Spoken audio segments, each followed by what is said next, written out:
So take it away, Dave and Mackie. Welcome to Dave and Mackie Shiny Side Out on the Revolution Radio on Revolution.radio. Coming to you from Australia and I'm down under, that's right. Or maybe it's on the crisis bunker on Denver Airport. It's possible. Anything is possible, right? No, it's not. It's insane to think that. Anyhow, it's a place for new ideas, fresh ideas, good ideas, maybe controversial ideas. That's always good. Ideas are important. They are the lifeblood of our civilization. This is show number 689, 980, and 611 more shows to the hypothesis, which will take us right through 2026. Anyway, you can catch us on the air, on the line all the time, on your smart device. So grab an app to listen anywhere, or you can listen at home in the comfort of your own four walls on a Grace tabletop digital radio. All good. If you missed Solaris' show, that's okay because we have archives that are free. But you should try to catch her if you can. She's always great guests. She always has guests, which are great. Or it might be a round table or whatever the case may be. Well, tonight, guess what? She had Bill Grant on. Very nice. With her with the last half hour. Fantastic. That's awesome stuff. So if you missed it, that's okay. Go to the archives that are free. Free, you say? What? How can you afford it? Well, we can't, really. So if you can donate to the station, that would be good because this is listener-funded radio. And if you go to the station, and the webpage that is, and look at the archives, you can go in there for free. For free. All the archives, not just Solaris, not just Shiny Side Out, not just Plato's Cave. All of the shows are free to listen to after the fact. So that's a good reason to donate. And any kind of donation is good. You know, it could be gold, diamonds, silver, paper money, that's fine. Fiat currency, sure. You know, why not? Crypto, we'll take it. I don't know if we take Trump coin. I'm sure we take Trump coin, meme coin. Well, I'm sure, why not? But it is important. Of it, to be honest with you. Sure you did. Sure you. I should have. I didn't buy a thing. But it's important that you do support the station because electricity costs money. So if you like to see us or hear us in the future, and not just us, but all of the folk at Revolution Radio, donations are imperative. Thank you very much. Now, before we start broadcasting at you in anger, we would like to acknowledge the traditional custodians of the land. Even if it has fallen out of favor here in Australia, I don't care. We're going to do it. And for Dave? It's the Dark and John. Thank you, sir. For myself, of course, the Dark people. And we'd like to pay our respects to elders past, present, and future. Very good. So what's on the program today? The first hour, we're just going to, gas back a bit, a few current affairs. There's a lot of stuff going on. There really is. And some of it quite serious. So we'll talk about that. But in the second hour, we are going to talk about control. Control. In light of the show cycle we just finished, mind control. So, we're wondering, well, who wants to control and why? I mean, why? Why is this obsession? I mean, mind control is probably the most extreme form of control we can think of at the moment, right? But our entire civilization is underscored by, at this point at least, unprecedented levels of control. There's hardly any activity which isn't regulated in some kind of way. You need a license for this, you need a license for that. There's a law prohibiting the other thing, and you can't do that. And the control is almost overwhelming in many ways. Of course, if you grow up with it, you don't know any better, right? But we'll talk about that for a second in the second hour. But before we do that, my friend Dave... oh, wait, but I have a segue. Oh, seg me. That's an expression. Okay, so I found this reel. Okay. It's from New Zealand's police visit a man posting negative comments about the government online. Okay. It's a shame. It really is. Well, you won't be able to hear it, but just being able to see says if you continue to post things about the government, what that hanging members of parliament, etc., on what's going on, it's my opinion, says the fellow. Do you think that's appropriate to post things online? Well, you're a communist, treasonous government, blah, blah, blah, blah. And it keeps going. So the guy wasn't letting up. And the police officer, actually, during this interaction, says, "That's your opinion." And he says, "Yes, it is my opinion. What I post online is my opinion." And the policeman agreed that it was his opinion. It wasn't the policeman's opinion, was it? But he continued to interact with him, saying, "How long are you going to continue to do this?" This is one of the things that is coming to a town near you. I don't care who you are or what country you live in.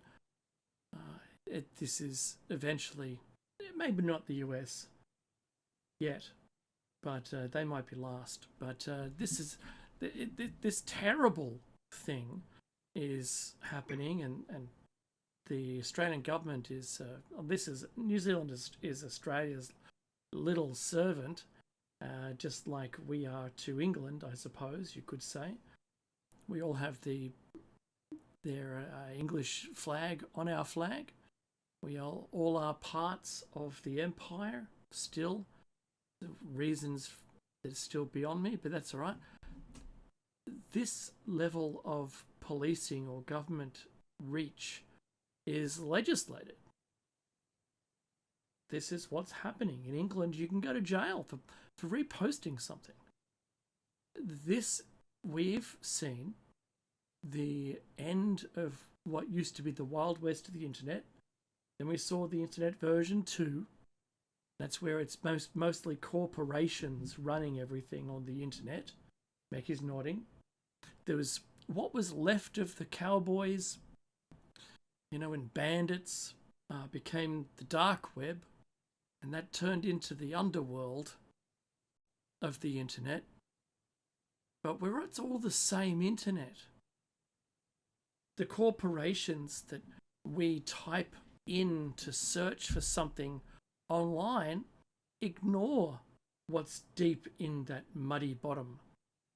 They are only providing, in most cases now, sponsored links of some kind. You have to pay to be found by Google. I know that we pay a fee for our website so that it's the first or the top. We actually pay it. What? I remember the internet, Becky, when you type a search and you say there was 1 billion results, and here's the first page of the 1 billion results in Google, and you go there, you go, oh no, it's the next page, and you kept going, next page, next page, next page, and they're all different. And when you get to the end, you go, oh, maybe I should change my search a little because I'm not getting there. Then all that changed. Where we're at now, we are using, for the most part, less of the internet as an individual's creations, rather corporations where we are the commodity. And we're using it for free for the most part. If you want to get verified on X, you've got to be a member. You've got to pay for that to happen. But what we're doing right now is we are giving up everything that we've ever had, even what we didn't realize we did have. We're giving it all up for a paid connectivity between each other for what? I don't know. They sold this whole idea to us because we wanted to be able to share with our friends things that we've done, discussions. We can use it as a tool. There you go. That's great. Good on you. But what is it really? And now it's just the governments have got their tentacles into it, and everything you do and say is there forever. Unless they don't want it to be there, then it can be scrubbed if we don't want it to be there, it just makes it more prevalent. Your request publicly to have something removed actually makes you, more viral. They can go viral, those things. This poor chap in New Zealand who's posted things about the government is getting served papers by the police officer for his day in court. I think you should always be very nice when talking about anyone. Doesn't mean you have to support them. You can be against them, but don't suggest anything which would or could be used in the future to undermine you. So try to avoid those things. This guy is clearly, he's a bit old school. He's put it out there. I don't even know what era this is or what he was referring to directly. It doesn't have his original post as a link. But just worry and heed the warning that it's going to be there and this is going to happen. And you can, even to your friends, in a private message, they could copy and paste that, take a screenshot and post it up, leaving your name on it. And that then could then be, like in England, the rules are, if you post anything that may, in the future, offend anyone, that's the rule, then you can be held accountable for what you say. Even if it hasn't in the future yet offended anybody. It says may. And offend. Offend is it's a feeling. It isn't, you haven't caused harm. But if the harm is emotional harm because you've said something about someone without inciting anything against them, I just wonder, Meki, I really wonder, is this going to be the point at which people feel as though they need to turn off their internet or the way that they change their interaction with the internet? Good question. I want to say, okay, we've arrived at levels of censorship and pre-censorship that we haven't seen before. Even Soviet Russia, I guess if Soviet Russia was around now, I guess we would see something similar. Mm-hmm. And certainly China is very similar, where a lot of sections of the internet are simply not accessible in China, right? Mm-hmm. And anything you post against the Chinese government, etc., is also illegal, etc. So I think what we're seeing now is a normalization of those censorship rules across the political spectrum. What do I mean by that? Authoritarian regimes have always done it. It's not new. What you've just described has been around in North Korea and in China.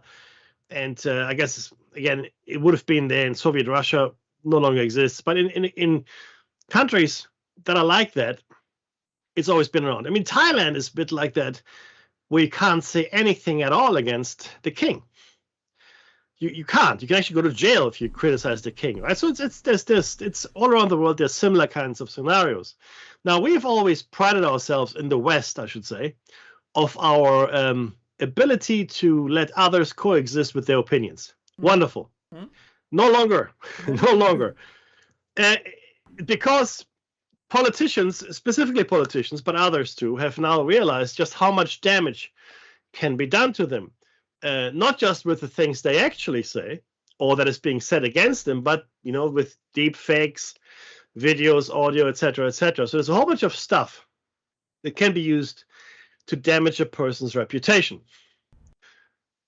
perceived or otherwise.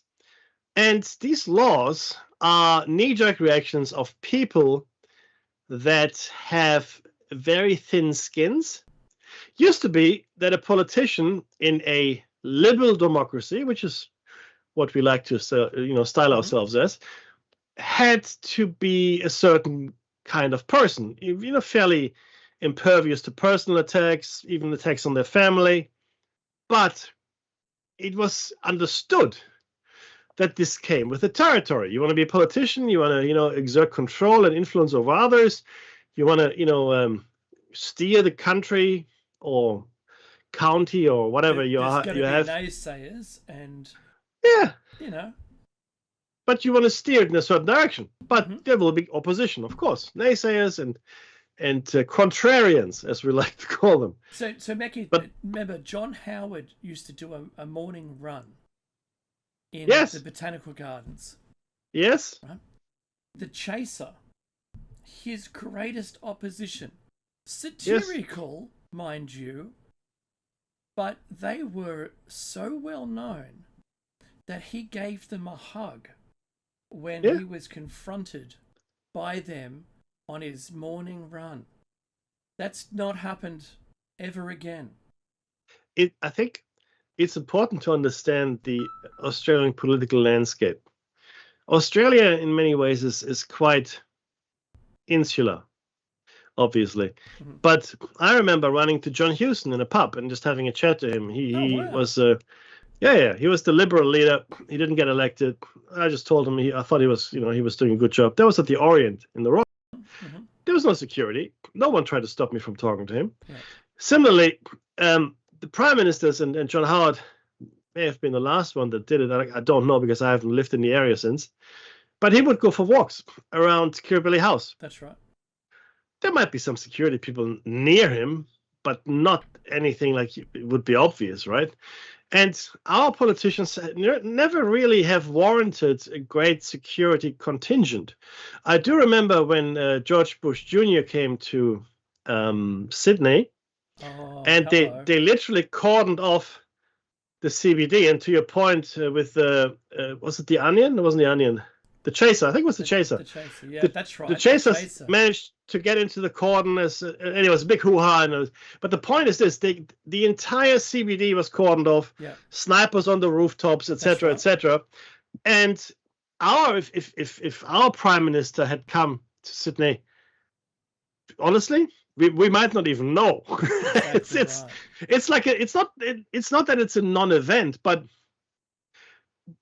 maybe we don't hate them enough, our politicians, and the feelings aren't strong enough. No, it's true. We don't have that strong of a negative or positive feeling toward our politicians. We have a much higher level of apathy. That's number one. I think also a higher level of let's live and let's live. Right? That credo of, I can always vote this person out if I have to. It's okay. That should be the first rule. Yeah, but it certainly has now changed somewhat, again, to the things you mentioned, legislature in Australia as well as the UK and other places, where things that you post will never go away, number one, will come to haunt you forever, and number three, could get you arrested if they're sufficiently egregious. Now, this is where it gets interesting, though, Dave, right? Yeah, I think the level of egregious is dropping. And it's going to be it is. That's right. But see, as we have these laws, and they're not very specific. Like, there's not like a offensive meter. Oh, you've done 15 units of offensiveness, now you go to jail. We don't have that. It's all very subjective, and there's no real objective measure. So it depends on the person, I guess, that is being offended, how far they want to take it. And if it's, against the state or something, then you have to also measure, what's the actual damage that's being done here to our institutions, etc.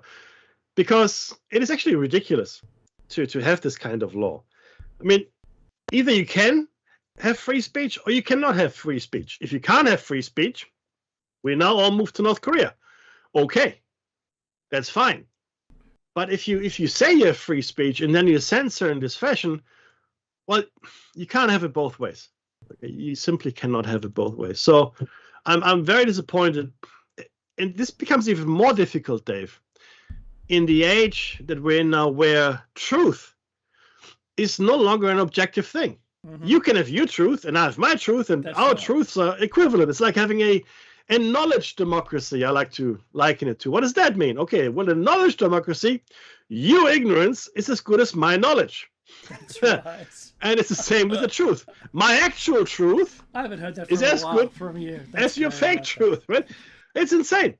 It's complete insanity. It makes no sense at all. Mhm. And I don't know if it has been tested in court. I'd like to see it tested in court. I'd like to see what happens as you bring evidence. Oh, this person said that, and it did this and that, and well, can you measure the damage? Can you measure the level of embarrassment this has caused you? I mean, this is not slander. I mean, slander is different. Mhm. If you make a very specific allegation about someone like, oh, look, you're a pedophile, and you're this and that, or you take drugs, these are very specific things, and that's slander if it's not true. Okay. Mhm. We had a very famous case just recently where a member of the Special Air Services was accused by, there was a court case, and a newspaper or TV channel had an interview with someone, and they said that he did certain things, and he may have committed murder, la la la, and then he said, oh, you shouldn't have said that. But on the basis of probabilities and everything else, with the truth defense, the TV channel won, and his slander, or his case for slander, was dismissed. Right, so he went to court and said, "Oh, this is all not true." But the judge ruled, well, it is. So you can't really, you can't really sue them. Similarly, a guy who was accused of raping someone in Canberra, the case was dismissed. There was no finding in the original case, but then he sued a TV channel that had an interview Mhm. with a lady that was that accused him, and the judge also said, well, on the balance of probabilities, you're probably guilty. Now, it was not a guilty verdict, Mhm. but this judgment came out in favor of the people that were accused of slander. So he lost that that lawsuit, and on top of it, now everybody thinks, well, he actually did rape her, because that was the ruling. Not that he raped her, but the ruling was based on the balance of probabilities that in all likelihood he did rape her, and therefore his case of a lawsuit against the TV station was null and void. Mhm. So that's different to what Dave has described. This is imaginary damage or anything non-flattering. Dave, I don't even know what the boundaries are. What are the boundaries for this? There aren't. There are Ah! none. So Woohoo! that's right. So it is in England. The law is whatever you've posted, if it falls under this category, may in the future offend anyone. Insane. That's enough. Insane. So I find that a difficult thing to argue against. I really do. I don't understand. Impossible. How someone could write a law that was so vague. It doesn't say cause emotional distress. It doesn't say slander. There's already laws for those. There's already laws for those things. So to be able to, weasel this rule in, then you're accountable for everything you say. In Australia, we had our Prime Minister. He didn't like the memes that were being created against him, and so he ordered the Queen of the Internet, I forget what her name is, to get rid of them all. And she goes, can't. Can you make it illegal? No, it's satire. It's not awful. Do you remember that the most famous cartoonists in Australia were those that worked in the newspaper, and Of course. they would get awards every year for the best cartoon, and they were always dripping with satire, bang on money, right? And they sold a lot of papers because of these cartoons. There is an app. I'm holding my phone up. You can't see it because it's magic of television. There's an app that the government ordered last year, which is called My ID. Initially, it was called the COVID ID app. Now they've rebranded that into the My ID app. To use any government services, this app is required. All of the authentication and proving who you are with all of your government issued documents that they've already got are all part of authorizing yourself to use the app. Then when you hold it in front of your person, it'll flash different colors on the screen taking a photo for every color, and then it joins them all together, and it knows you and your vein structure in your face because of the illumination of these colors. And it's got your fingerprint. Everything in it is about you. It's the step forward. We're about to see it, I think, by the end of the month. We're about to see it launched on the first social media app. And it was down for a couple of days while they were doing some upgrades to its connectivity for the government. And then that's now in place.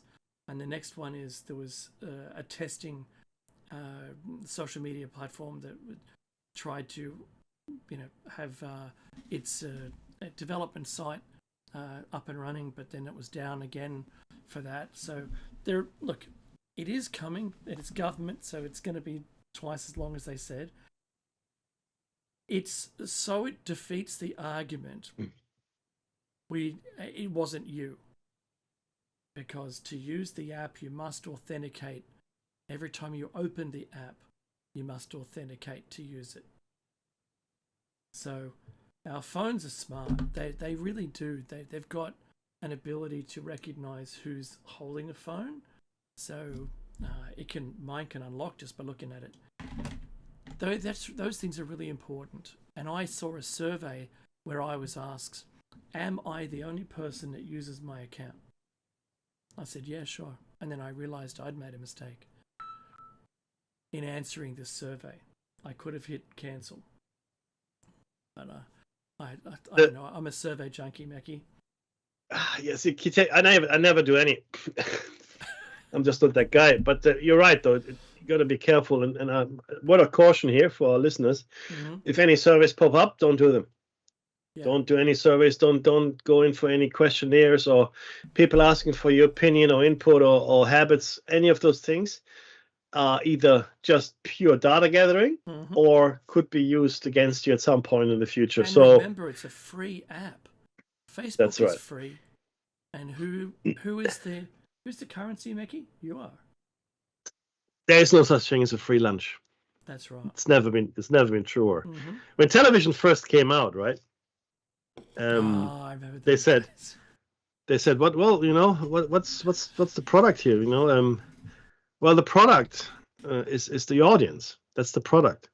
The customers are the advertising agencies. Anybody who wants to sell any kind of garbage and wants to advertise it to people, because the audience is what television creates, right? Think of television as a factory, and the output is the audience. It's the same for the internet and Facebook. Facebook is probably the worst social media app ever is Facebook, in that it completely eradicated anyone's notion of privacy. Now, we all still have this notion in private life, you can't do this and you can't do that. Can't take a picture of me here or there and whatever. We upload gigabytes every moment of our personal lives with personal information onto Facebook. And it's not just Facebook, but Facebook is the most prominent one, right? And the funny thing is this. There are websites that take advantage of the data that you publish on Facebook, like comeandrobmyhouse.com. If you say on holidays for the next 6 weeks, comeandrobmyhouse.com. Yay! It's a fact. It's insane. But we give the information. Here's all the information. Oh, this is what I like to eat. Oh, really? Yeah. This is where I always go. Okay, yeah. Here, have it all. Take it. My birthday. Yeah, sure. Identity theft is only possible if people get your information. It used to be really hard. Identity theft was really hard, right? It's really easy now. And we have allowed that to happen. We feel. If I could give anyone advice, it's to lock all of your profiles down, so that no one can see anything unless they're a direct friend. If you post something, only the audience and the intended audience should be allowed to see it. It shouldn't be a friend of a friend. Because if you're in a group, then everyone in that group can see it. If it was a friend of a friend, that's now, say there was 100 people in the group and every person had 10 friends, that's an amazing amount. It's 1,000 people around the edge that can see that. whatever. Couple it is. of people. You don't want any of that. So not even that you're doing anything wrong, but with deep fake going on now, and you can animate a photograph if you haven't seen those ads and the technology. A single photograph from like the 1900s or 1800s. Now they can animate it and have the person stand up and walk around. It's crazy. You see, if you haven't seen the baby videos, there's a Jeremy Clarkson talking to his own gardener and their babies. They're really funny. Oh yeah, it's pretty funny stuff. In fact, famous scenes from movies and other occasions have been turned the into. One you shared, Mackie, which was the Holy Grail. Yeah, that was hilarious. The mud speech. Yes. Witness the oppression. I'm being oppressed. Anyone seen Witness violence? The violence inherent in the system. That's it. That was gold. But yeah, look, we are now at the crossroads, right? And we're at a crossroads in many ways where news are being reported. News have got a certain lifespan, depending on the size, severity, importance of the story. It could be days, never really weeks anymore. I haven't seen really many news stories that are out there for weeks. TikTok has reduced that to what? Is it 30 seconds these days? Sorry, what were you talking about? Exactly. Who said that? I've been here before. What? I've been here before. What? I've been here before. That's the life of a goldfish. And we're moving that way. Education and all that. Oh. Mm-hmm. I have to mention it because I thought it was the funniest thing I've seen all week.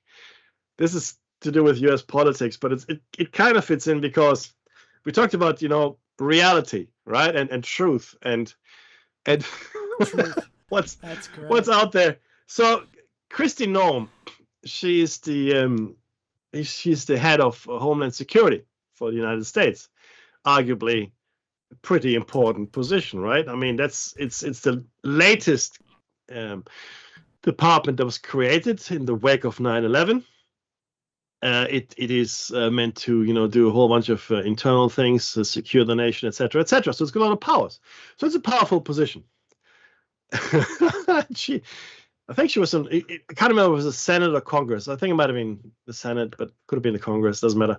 She was in front of these people, these politicians, Congress people or senators, and one of them asked her, "Do you know what habeas corpus is?" And she goes, "Yes, I do." Okay, what is it?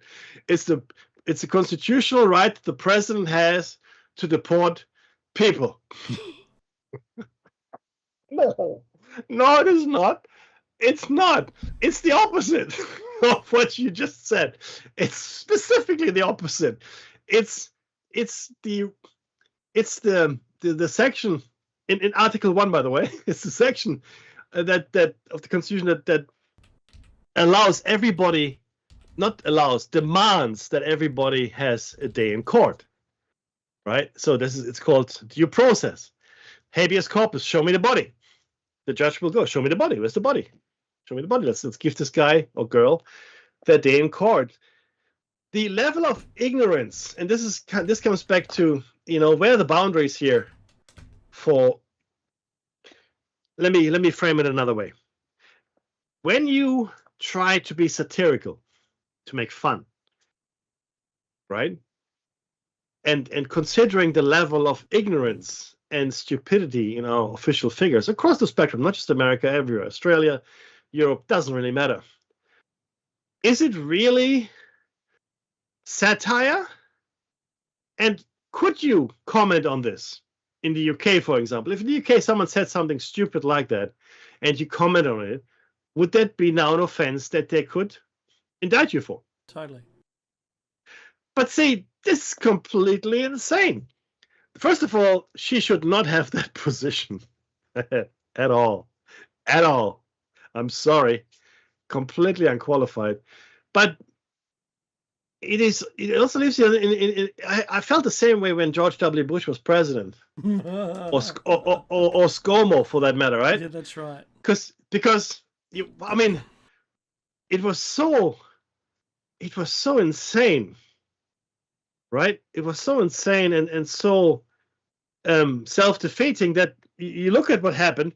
You can't satirize it. You can't make fun of it. You can't tell jokes about it because it's already hilariously funny, though it's true. Mm-hmm. It is so ridiculous that you don't think it's true, but it is.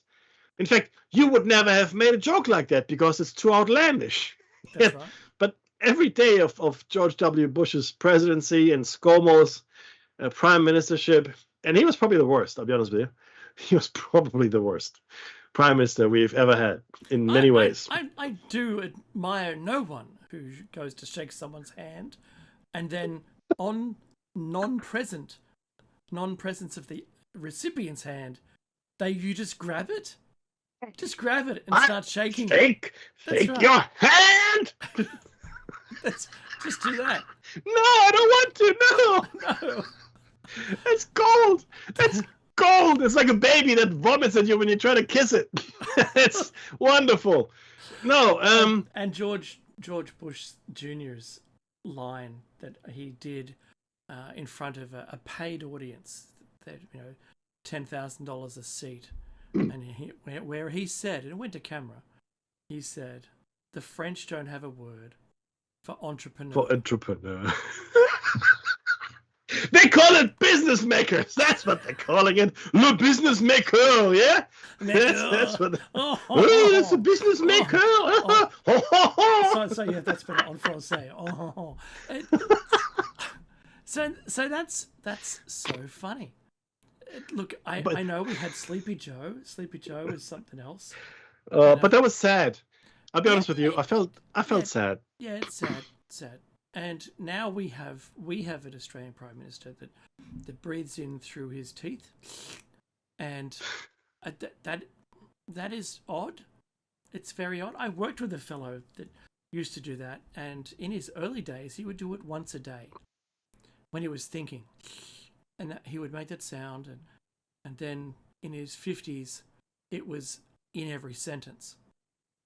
He leant that way. He leaned into it. He flexed using this "I'm thinking" sound in every sentence, even if he wasn't thinking.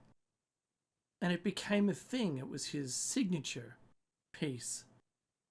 That if you had your eyes closed and you could hear anyone talk, you would identify it was him talking. Even, with stuff stuffed in your ears. Anyway, Becky, did you know that there was a British woman who went on holidays to Turkey?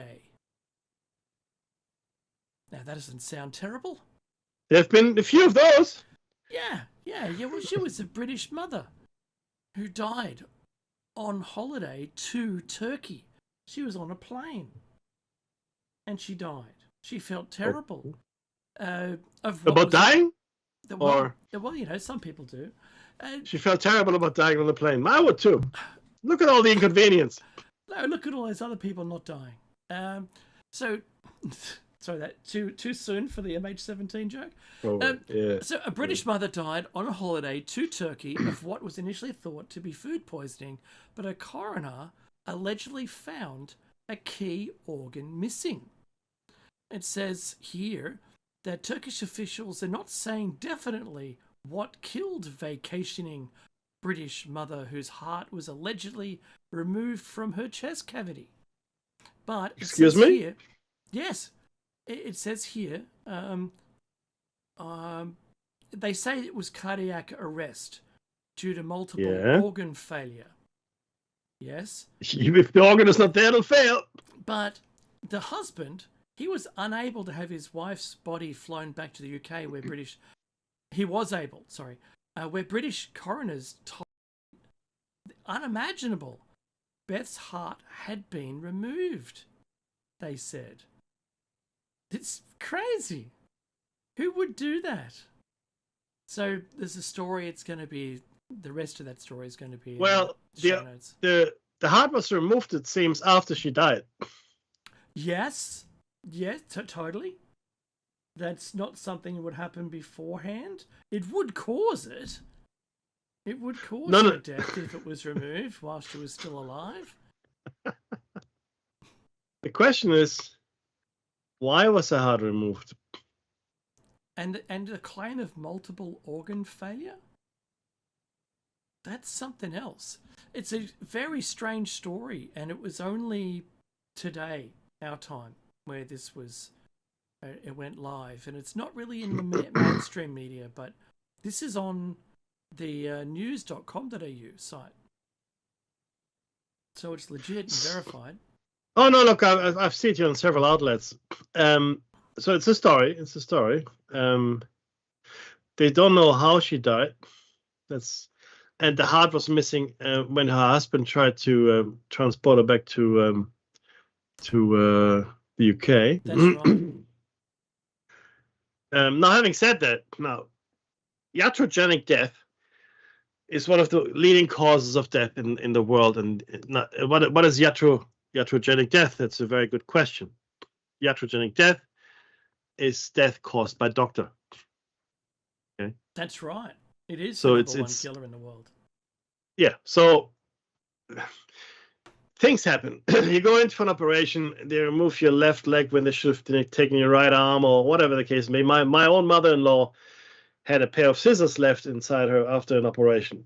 So these things happen. Could this be another case of medical incompetence and sorry, I shouldn't say incompetence, because one of the truths, and this is not a truth like this, but this is the truth, is that most medical staff in the world is underpaid and overworked. Even if except maybe for plastic surgeons, but for the most part, nurses and such, even doctors, are completely overworked, and mistakes will happen, right? And we still keep cutting the budgets. And like in America, they just cut Medicaid. Good luck to you. Do you know what that does, Dave? It undercuts the MAGA basis significantly. Yeah. And I don't think Steve Bannon knows this. A lot of the other Republicans know this. I don't think Donald Trump knows this. He's giving tax cuts to his rich buddies to the tune of hundreds of billions of dollars. But if you happen to want to buy a silencer for your gun, that's now tax-free.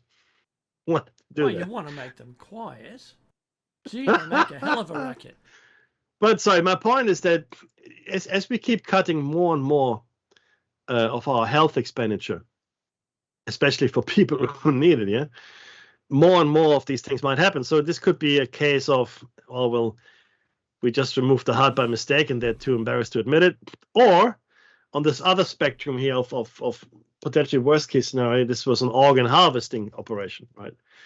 But then I would wonder, why just the heart? Why not take all of the organs, right? She fell ill on the aircraft flying there, and said that she was dizzy, she wasn't feeling very well, and then apparently was recorded to have died, and then the body was found in England without the heart. So I don't understand how that process would have happened. It would have been in international uproar, but it wasn't. It's horrifying. I mean, in many ways, right? But ultimately, was there something? Was there? The question for me was: there something even more? Did she have that, umbrella tip? Was there an agent there? Well, I'm just saying, was there an agent from another country that was involved in it? Because it's typical KGB. There's normally open windows and polished floors for them. Was there like an accident? Did something happen outside of the norm, and which she was exposed to something accidentally, and then they tried to get rid of the evidence? I'm just one more. If this was to cover up the issues that some medical people are talking about, that causes all these weird clots in the human body, if there was something that was an examiner that was looking for something, and then oops, I don't know, we found something, we can't have that there. I don't know, and that's why I asked the question. Yeah, at this point I'm not going to look too closely at this. She seemed to be a regular person. Yeah. And if she died due to, let's say, known circumstances, and due to certain diseases that have been around recently, she wouldn't be the only one. And removing the heart, again, I don't know what would. I thought the evidence that we're not talking about was in the lower extremities, but doesn't matter. Well, look again, but yeah. So it's certainly odd, and it's horrifying for the it's horrifying for the family. I can imagine. Or was it just simply organ harvesting? Well, if it was, then my question remains: why only the heart? Right? Or were the other organs so damaged that they couldn't be used? I don't know. But again, it's odd that this would happen, and that it would happen. I mean, we do know it happens a lot, organ harvesting, and so in India, this kind of thing is rampant. It's actually horrific if you know the true story behind it and the statistics, especially people that have no recourse, people from the slums and so forth. But ultimately, this is actually probably another show cycle where we can look at these things, which are horrifying, and more horrifying than many of the other things we've covered so far. It's a very personal kind of story. Obviously, if you have your wife, mother, be returned to you dead, just on the way to holiday, and her heart is missing. Now, I imagine she was sewn up to be a little bit indelicate, but then you would ask yourself, why was she sewn up? Was an autopsy? What did the autopsy find? And then and how would you know that the heart is missing? You have to look, I would think, to see if it was missing, right? Yeah. I mean, so yeah. I don't really want to know all of the circumstances here. It's quite horrifying, but I'm at this point, I'm willing to entertain the idea that this was just incompetence on the medical practitioner's side. But again, we'll see.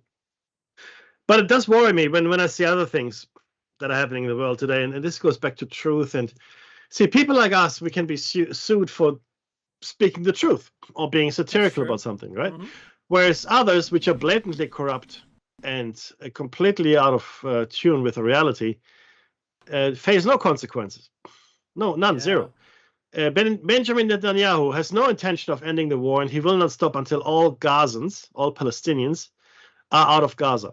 He will not stop. This will not stop until they're all gone. We know this now. This is now declared policy. It's something I've said right from the start of this. In fact, the very first thing I said about this, the end game here, is the removal of Palestinians from Gaza. That's the end game. That's why I still do not believe that this was an event that was unanticipated. Best case scenario for me is the Israelis let it happen, the Mossad let it happen. That's my best case scenario. I've seen the GoPro footage from the people perpetrating the initial offense of breaching the border. There was nobody at the border. The guard towers were empty. There was no one there. So is this? Yeah, I ask Mekhi, is this Israel's Pearl Harbor? Do you know? So 9/11, Pearl Harbor, Lusitania, sure. And the answer is yes, in my opinion. 100%. So let me be clear here. Yeah. I'm not being anti-Semitic, because this is not a criticism of the Jewish people. My great-grandparents were Jews from the Ukraine. This is a criticism very specifically, not even of Israel, but of Benjamin Netanyahu and his cabinet, specifically the two ultra-right-wing ministers he has. That's my criticism. It's very specifically of Benjamin Netanyahu and his two right-wing ministers, not Israel, not the Jewish people. This is not anti-Semitism. If somebody, Dave, let's say a Jewish kid, really burly kid, comes and punches you in the face, takes your lunch money, and then you say, hey, you stole my lunch money. You're a thief. Is that anti-Semitism? No. Yes, it is. These days, according to the... No, you're right, of course. But according to popular opinion, absolutely it is. It's insane. You're right. So the only way to call it out would be, if you were Hamas and you were listening, hand back all of the hostages. Hand them back. Yeah. Give and disarm him by saying, here's all the people, totally sorry, sorry it went so long, and here you go, here's all the people, we don't have anyone else, and look, and just bow out of the room, right? Done. He's already said that. Well, yes, but that's the only way to disarm the person who is claiming that it's all about that. If there isn't anything, if there's none of that, then what is there?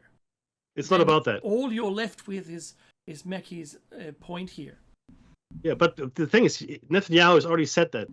Yeah, sure, we'll take them all back, but we're not going to stop.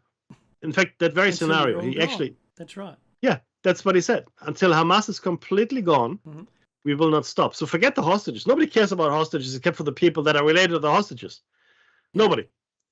Right? He doesn't care about the hostages. This is about Netanyahu staying in power and getting rid of Palestinians. As long as he's in power, as long as he's got this war that's going on, he's not going to jail. Okay? His court case, which is not just imminent, I think it's proceeding. It's a complete distraction, and he stays in power and everything is good. He will not stop until Gaza is all rubble and all the Palestinians are somewhere else. If they're dead, all the better as far as he's concerned. Okay? This is what we're facing here. This is ethnic cleansing.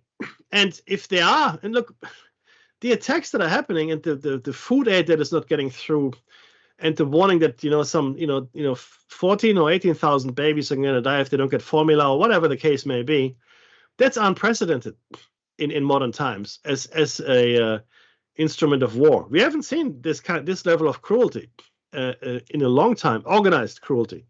I mean, Rwanda and the Balkan wars and the conflicts in Africa and Asia are horrific enough, but this is a people that is not fighting back.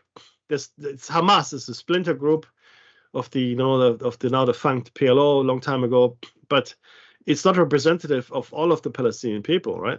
And the fact that protests against Hamas in Gaza, and there's a doctor today who lost 9 of his 10 children, I think, or 8 of 9, but he lost like 90% of his children plus his wife, if I'm not mistaken, and he himself. No, sorry, his wife survived. She was a doctor. She's a pediatrician, so she was treating her surviving son and her husband. So son and husband survived, but all of his other children, 8 or 9, were killed in a single attack. And they were both doctors. Both husband and wife were doctors working in Gaza.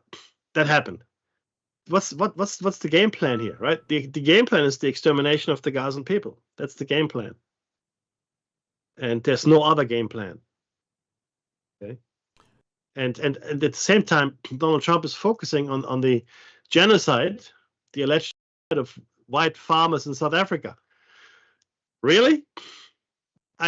So first of all, for a couple hundred years, the white South Africans conducted themselves less than gloriously in relation to the colored people, right? I mean, this was the most racist state on the planet, and if anybody asks me, this is your comeuppance. This is what you've sowed. Now reap the grapes of wrath, as I say. You've sowed these things.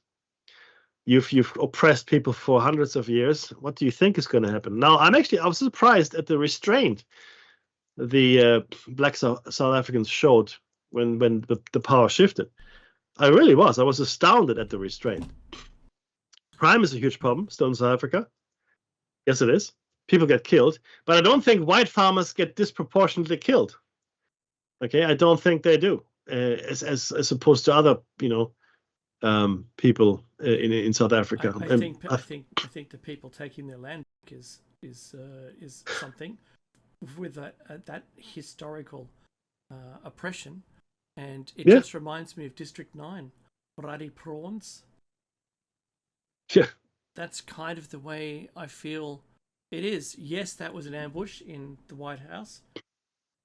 I've seen the footage independently of seeing what was being aired, and it is pretty terrible. But what are you really accepting? You're just saying, I want to take our white people back. Thank you very much. See, what bothers me the most about these things is, while I abhor any kind of violence, and there's the music, where's the outrage for the 6 million people that are starving to death every year? That's right. Right, excellent, Mickey. We'll be back in a minute. Stream. In the meantime, take a nice break.